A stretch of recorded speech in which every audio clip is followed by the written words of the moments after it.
I'm going to run through some list methods right now, and I want you to pay attention, not for the purpose of remembering all of these, but just for the purpose of knowing that they exist. And some of these we've already talked about, but I'm going to run through these, explain what each of them is, and I want you to just pay attention and know they exist. Why just pay attention at that level? Because it's impossible to remember everything. When you start using things, you'll decide what's important for you to remember versus what's something you just know is out there somewhere and you can look it up. All of these are in the class function reference in Canvas, so you can look them up anytime you want. Okay, so append we just talked about is a list method that adds a item to the end of a list.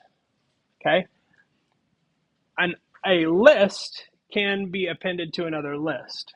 Okay, but I can also add just a single element, a string, or any other data type to the end of a list. If I don't care what order it goes in, I just want it in the list, then I can use append. List.clear is a method that takes no parameters, and all it does is empty out that list. It still is a list. It just has nothing in it. So it maintains its identity as a list. It's just an empty list at that point.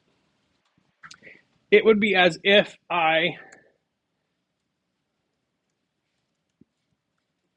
declared a list like this. Okay, items. It is a list. And if I print it out, you can see that it's a list. It's just got nothing in it.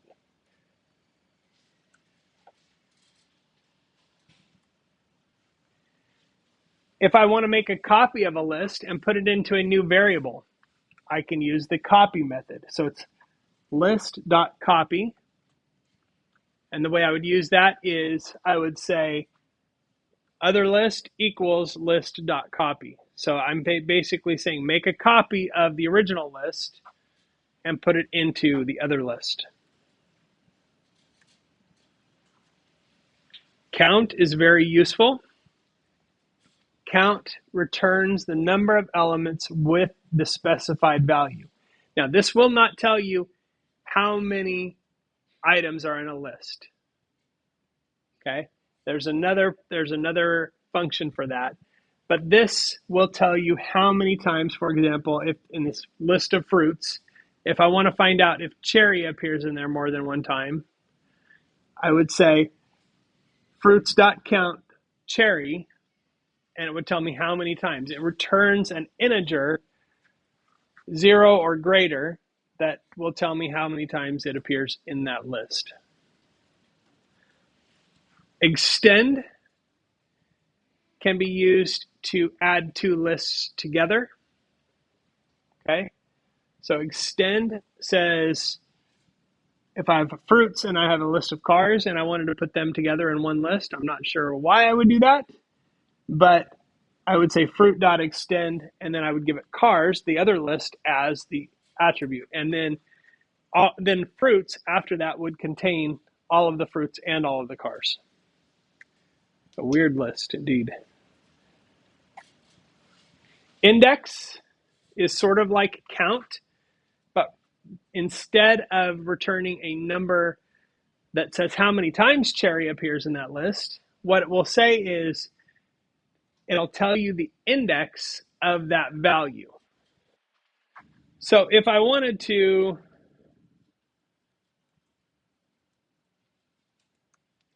if I have the fruit,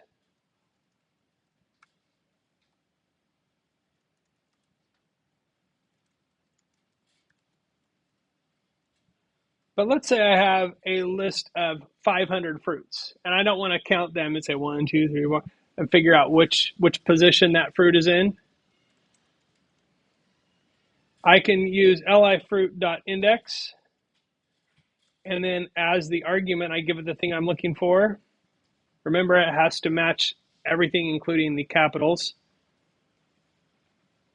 But if I print out the index of that, it'll tell me the number of the index of that item. And then I can do things with that item, like I could pop it or remove it from the list or whatever. There's a lot of different uses for that. Got a little runaway here. There we go. In this case, what I'm doing is, we already talked about this, but if I want to add a value at a specific position in a list, then I'm giving it the index and the item as arguments. So fruits.insert, 1 and then orange. What you'll notice about a lot of these list methods is that they are actually doing something to, they're not return something, they're actually doing something to the list. So pop removes something from the list and returns something, uses an index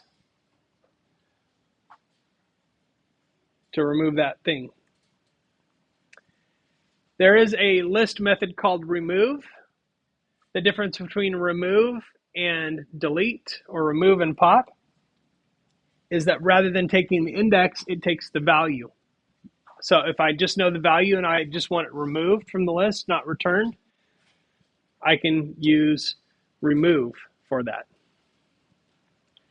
Reverse will flip a list front to back, so it'll reverse the order of a list.